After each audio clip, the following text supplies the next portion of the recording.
E eles chegaram a Jericó. E saindo ele de Jericó, com os seus discípulos e um grande número de pessoas, Bartimeu, o cego, filho de Timeu, estava sentado ao lado da estrada, mendigando. E ele, ouvindo que era Jesus de Nazaré, começou a clamar e a dizer: Jesus, filho de Davi, tem misericórdia de mim. E muitos mandaram que se calasse, mas ele clamava ainda mais: Filho de Davi, tem misericórdia de mim. E Jesus, parando, ordenou que ele fosse chamado. E eles chamaram um homem cego, dizendo-lhe: tem bom ânimo, levanta-te, ele te chama. E ele, lançando de si a sua capa, levantou-se e foi até Jesus. E Jesus, respondendo, disse-lhe: o que queres que eu te faça? E o homem cego lhe disse: Senhor, que eu receba a minha visão. E Jesus lhe disse: vai no teu caminho, a tua fé te curou. E ele imediatamente recebeu visão e seguiu a Jesus pelo caminho. Amém? Pode tomar o teu assento. Glória a Deus por essa oportunidade. Queridos, meu intuito nessa noite é da gente analisar esse texto. E eu convido você, se assim você quiser, a gente sair do raso e mergulhar na profundidade dessa palavra. Eu tenho certeza que desde o começo do culto o Senhor ele tem falado conosco aqui. E eu pude sentir a presença do Senhor aqui neste lugar. Quando eu comecei a ler e a meditar esse texto, logo para mim, irmãos, é um desafio muito grande. Por quê? Porque é um texto conhecido.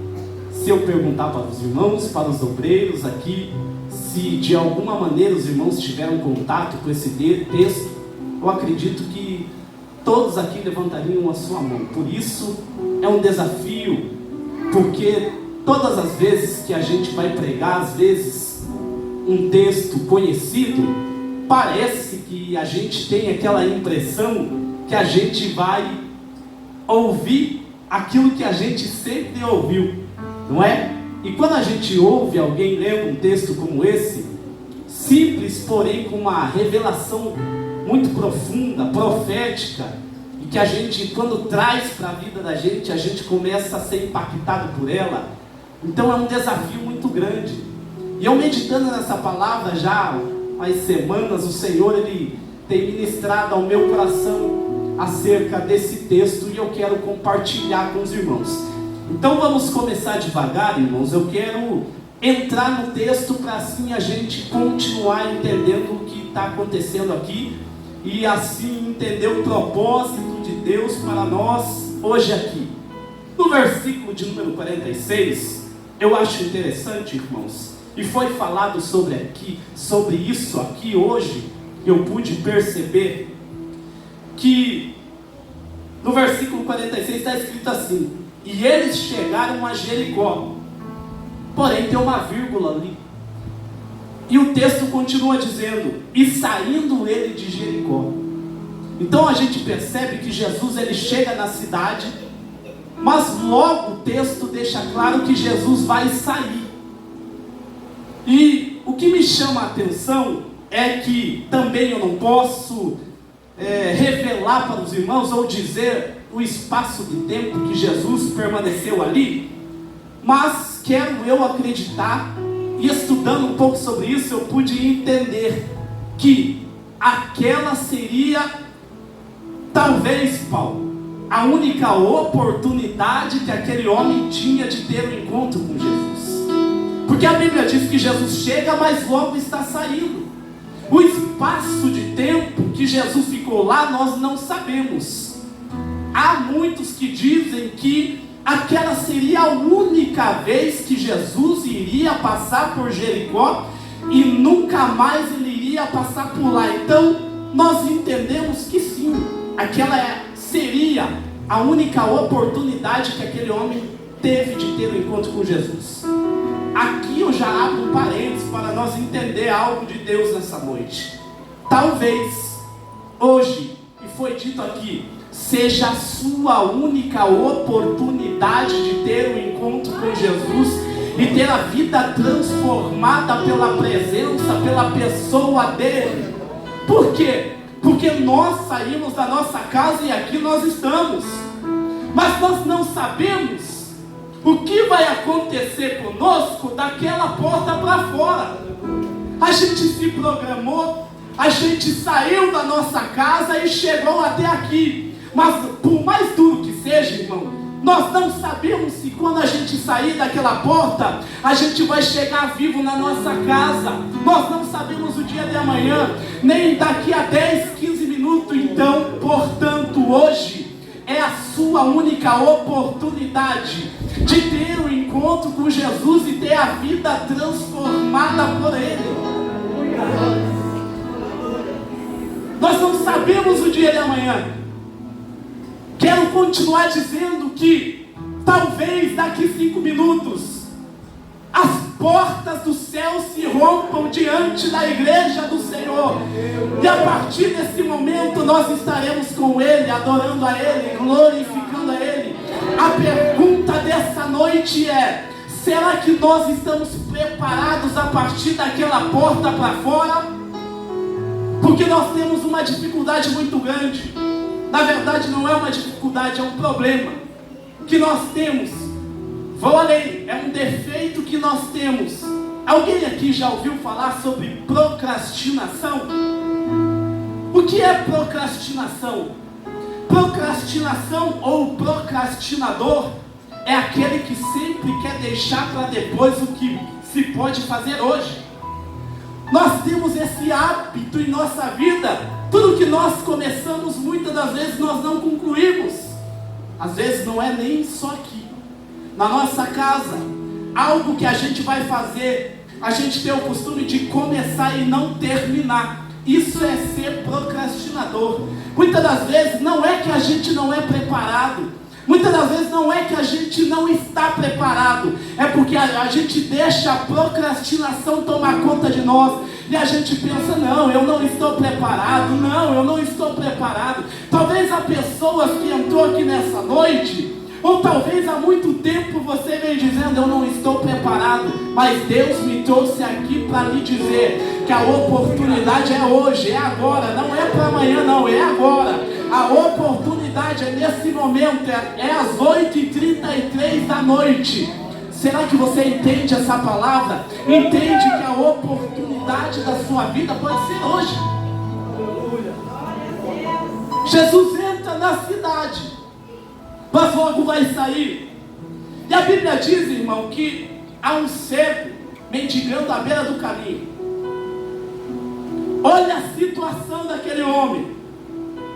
E um grande número de pessoas seguiam Jesus ali, naquele momento, os discípulos também. E a Bíblia diz que aquele homem estava sentado ao lado, mendigando na entrada da cidade. E o interessante, irmãos, do versículo de número 47, que a Bíblia diz que ele ouve que Jesus está passando. Já imaginou um homem naquela situação? Eu acredito que todos nós aqui temos visão e enxergamos, mas a dificuldade de alguém com uma deficiência visual. E o interessante, irmãos, que o que impactou a minha vida é que aquele homem, ele não só precisava da cura visual terrena que ele precisava. Eu entendo, Paulo, que aqui aquele homem também precisava de um destravamento espiritual em sua vida, porque estava vivendo numa situação muito difícil. Mas naquele momento ele sabe que Jesus vai passar, e ele começa a clamar: Jesus, filho de Davi, tem misericórdia de mim. E a multidão, alguns que estavam ali com Jesus, começaram a dizer: para de clamar. Você já parou para imaginar?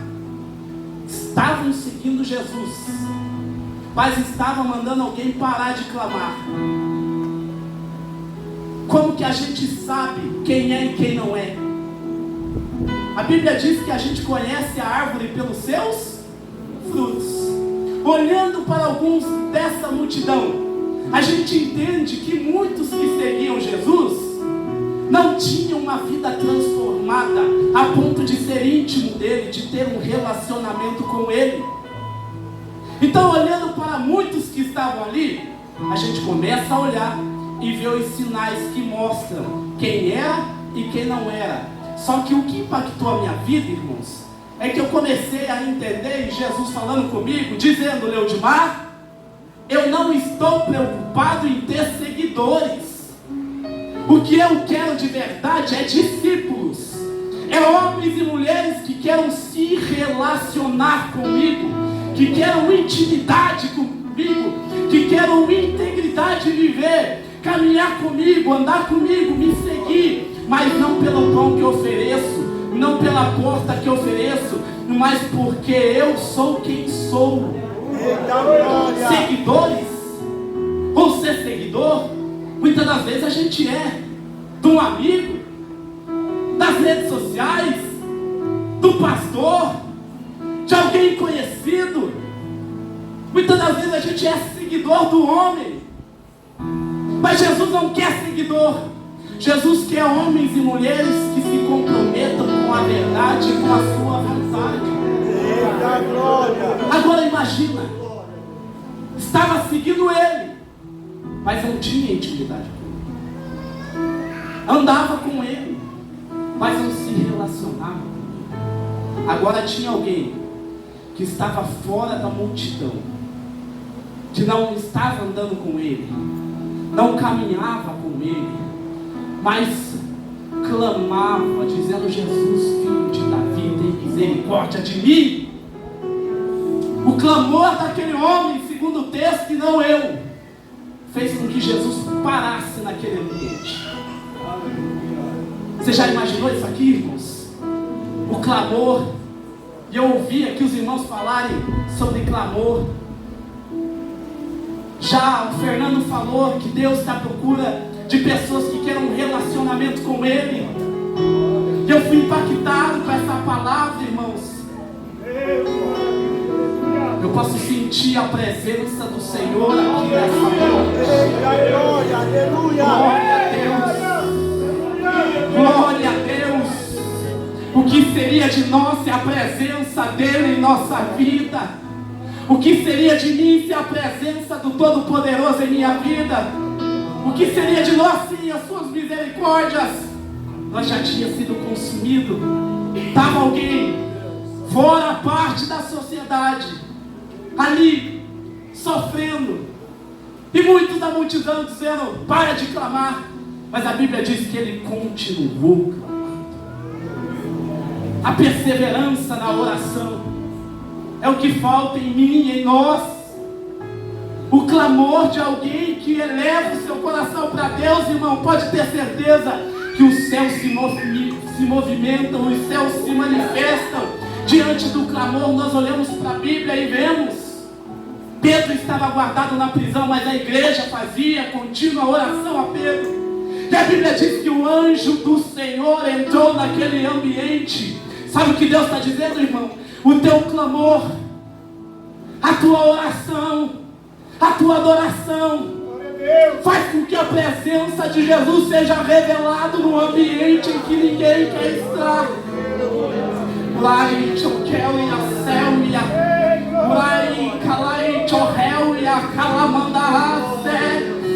Eu sinto a presença dele aqui.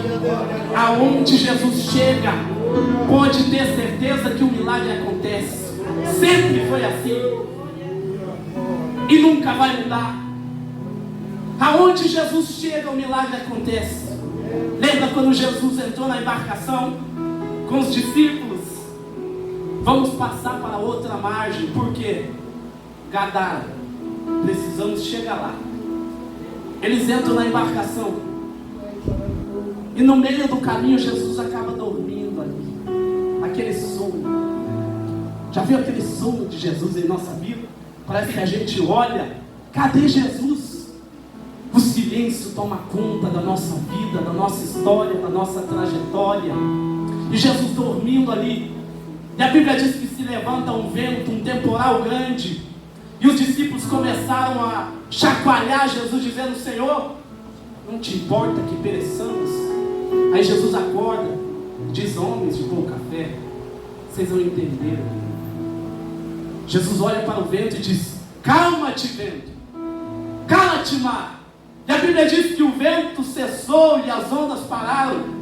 Ali tomaram o espanto daqueles homens, e eles tiveram que reconhecer a ponto de dizer: quem é esse que até o vento e o mar diante da voz dele obedecem? Jesus continua navegando até que ele chega em Gadara. Quando ele chega em Gadara, a Bíblia diz, e não eu, que Jesus coloca a planta dele na terra de Gadara. Quando Jesus coloca a planta dele em Gadara, a Bíblia diz que as legiões, os demônios que estavam lá naquele homem, sentem a presença de Jesus a quilômetros de distância. Por quê? Porque aonde Jesus chega, não tem demoniado, não tem Ramsés, não tem Nabucodonosor, não tem ninguém que possa parar diante da voz daquele que deu poder. Aonde Jesus chega, pode estar morto há 4 dias. Se ele liberar a palavra dizendo: Lázaro, sai para fora, aquele que estava morto tem que retornar à vida diante da voz daquele que deu poder. Basta uma palavra de Deus para a tua casa, para algo sobrenatural acontecer. Diante da presença de Jesus, não tem hemorragia de sangue que não cesse, não tem filho que não se levante do caixão e volte à vida. Será que você não entendeu, jovem? Será que você não entendeu, mulher de Deus, homem de Deus, que o Deus que nós servimos não é um Deus comum, aonde Ele toca milagre? Jesus é assim. Ele para no ambiente através do clamor. E o interessante que Jesus vai dizer, irmãos, para a gente tomar tempo: chamem Ele. Você já parou para perceber isso aqui? Aqueles talvez que caluniavam e falavam: para de clamar. Jesus está dizendo: vai lá chamar eles. E eles foram chamar. Eu vejo aqui, irmãos, 2 princípios espirituais: chamado de Jesus para a vida de alguém que está vivendo uma vida na miséria, e a posição de alguém que precisa, como o Fernandinho falou, se levantar mediante aquela situação. Chamado e se levantar. Chamem ele. Aquelas pessoas foram e chamaram ele: levanta-te. Por quê? Porque ele te chamou. Jesus chamou, mas quem tem que se levantar daquela situação que estava vivendo era ele. Isso aqui vai doer, mas vai sarar. Jesus está chamando pessoas aqui nessa noite, mas você tem que se levantar da situação que você está vivendo. Por que eu disse no começo que aquele homem, ele precisava mais de uma cura espiritual do que a própria visão? Porque nós vivemos em um tempo hoje que nós somos travados psicologicamente, mentalmente e espiritualmente. E a maior intenção de Jesus nessa noite para nós é que haja um destravamento, uma virada de chave, não de fora para dentro, mas de dentro para fora. Sempre foi assim. Quando aquele paralítico foi levado até Jesus pelo telhado, foi colocado aos pés de Jesus, Jesus olha para ele e diz: filho, perdoados estão os teus pecados. Por quê? Porque o intuito de Jesus naquele momento era sarar aquele homem de dentro para fora. O perdão que ele precisava, a transformação de vida que ele precisava, uma virada de chave em sua vida. E nós precisamos disso. Levanta-te, porque Ele te chama. Nós temos um chamado de Jesus, mas alguém que precisa se levantar. E Deus está dizendo nessa noite: se levanta da miséria em que você está vivendo. Se levanta da situação que você está vivendo. Leodimar, então Jesus é assim, é uma base de troca? Não. Jesus, Ele convida, mas nós também precisamos dar o primeiro passo. O filho pródigo foi assim. Saiu de casa, saiu da casa do pai, vai para longe, longe da presença do pai.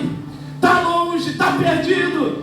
Mas a Bíblia diz, irmão, e não eu, que ele disse em meio à situação que ele estava vivendo: levantar-me-ei e irei até meu pai. O pai estava lá esperando ele, de braço aberto, dizendo: filho, eu te espero, filho, eu estou aqui. Mas lá, na situação que ele estava vivendo, ele teve que se posicionar e dizer: levantar-me-ei e irei até o meu pai e direi: pai, pequei contra o céu e contra ti, não sou digno.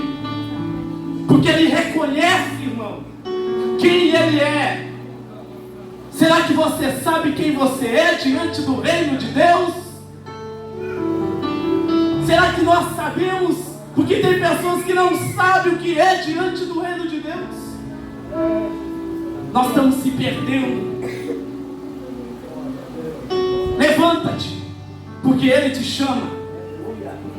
E o que me chama a atenção, irmão, é o seguinte: houve um chamado de Jesus, e a Bíblia diz que aquele homem se levantou, e a Bíblia diz que ele arrancou da sua capa.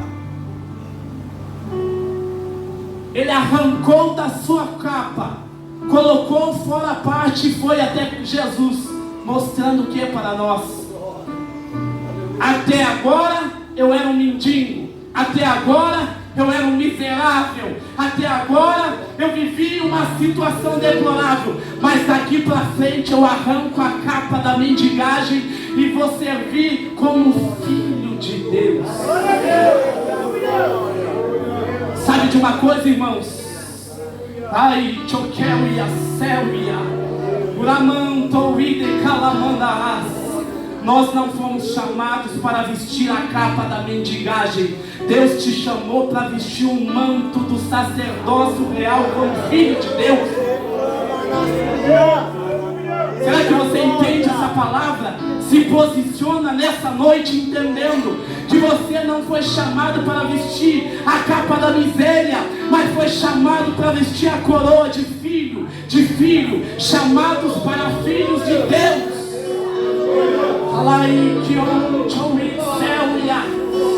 Fernando, que o Senhor ministrou em meu coração para lhe dizer que ainda Ele fará coisas grandes na tua vida, e se você continuar, pode ter certeza que Ele vai te usar para salvar. Continua, não para. Filha, homem de Deus, é hora de arrancar a capa. Não a capa da falsidade, não é isso que eu estou falando. A capa da miséria. Mas eu não sou ninguém, meu tio. Já ouviu aquela pessoa? Muitas das vezes a gente é assim. Eu não tenho ninguém. Eu não tenho pai. Meu pai me abandonou. Eu estou sozinho. Eu não tenho ninguém. A minha família nunca me quis. A depressão que entrou na tua casa, e ao invés dela sair, você abriu a porta e ela entrou na tua casa. A ansiedade, o problema, a dificuldade. O tempo vai passando e parece que a gente se veste com uma armadura, com uma capa, e vive aquela vida de miséria, aquela vida de tristeza. Sim, irmãos, nós vamos passar tribulação, nós passaremos por dificuldade, nós passaremos por lutas, mas sabendo que nunca seremos miseráveis, mas chamados por Deus para uma grande obra. Aleluia!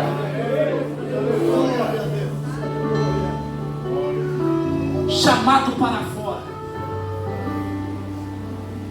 É verdade que servir ao Senhor não é fácil, é difícil, mas nós temos aquele que é bem maior, nosso Pai. da glória. As dificuldades vêm, o problema vem, o momento difícil vem, mas o Senhor, Ele sempre está conosco. Aquele homem se levanta, vai até Jesus, larga a sua capa da miséria, porque ele se posicionou, ele entendeu. Aqui está o destravamento, a virada de chave, é entender, é de dentro para fora, é saber que eu não sou um miserável, eu sou filho de Deus. Isso aqui, irmãos, eu vou dizer, não parte de mim, não parte do pastor, não parte de ninguém. Se posicionar sabendo quem é no reino de Deus, sabendo o que Ele fez na cruz por você, vem de você, de dentro para fora. Se permitir a viver uma nova vida com Ele, para Ele, por Ele, sabendo que você foi chamado por Ele. Não foi você que foi escolher, não foi você que escolheu a Ele, foi Ele que te escolheu para uma grande obra. Foi Ele quem te escolheu. Aquele homem vai até Jesus, e Jesus diz: o que queres que eu te faça? Você já percebeu que na Bíblia tem muitas perguntas, Tiago, como essa? O que queres que eu te faça? Por quê? Será que Jesus é capcioso? Não, porque Jesus pergunta para saber o que realmente a gente vai revelar. Sabe por quê? Porque muitas das vezes a gente pede aquilo que não é necessidade nossa. O que queres que eu te faça? Será que a gente vai pedir aquilo que está alinhado com o reino de Deus? Será que o que a gente pede para Deus é da nossa necessidade, ou será que a gente pede por vil prazer? O que queres que eu te faça nessa noite? Que eu seja curado? Então seja curado. Mas primeiro, antes de você ser curado, ele se levantou lá atrás. Antes de ser curado, ele tomou uma posição lá atrás. Sabe de uma coisa? Para encerrar, você vai receber a sua cura, o seu milagre. Mas primeiramente, Deus quer transformar a sua vida de dentro para fora. Deus quer transformar o teu caráter de dentro para fora. Porque o que adianta muitas das vezes a gente receber, mas continuar com a vida da mesma forma?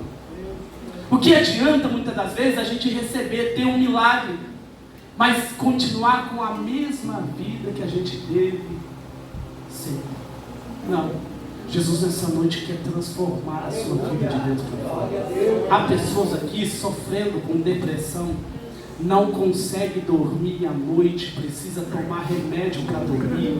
Há pessoas aqui sofrendo com ansiedade, com a cabeça que passa pensamentos, milhões de coisas. Há pessoas aqui que estão sofrendo uma vida espiritual nessa noite.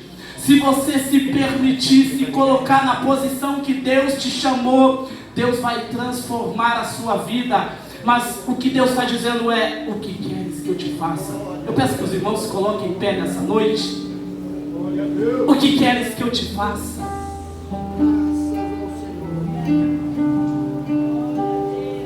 Em meio a uma dificuldade, a um tempo em que Ezequiel estava vivendo, durante o período babilônico, onde ele estava em cativeiro, no capítulo de número 2, diante de todo aquele sofrimento, Deus olha para Ezequiel e diz: filho do homem, põe-te em pé, porque eu vou falar com você.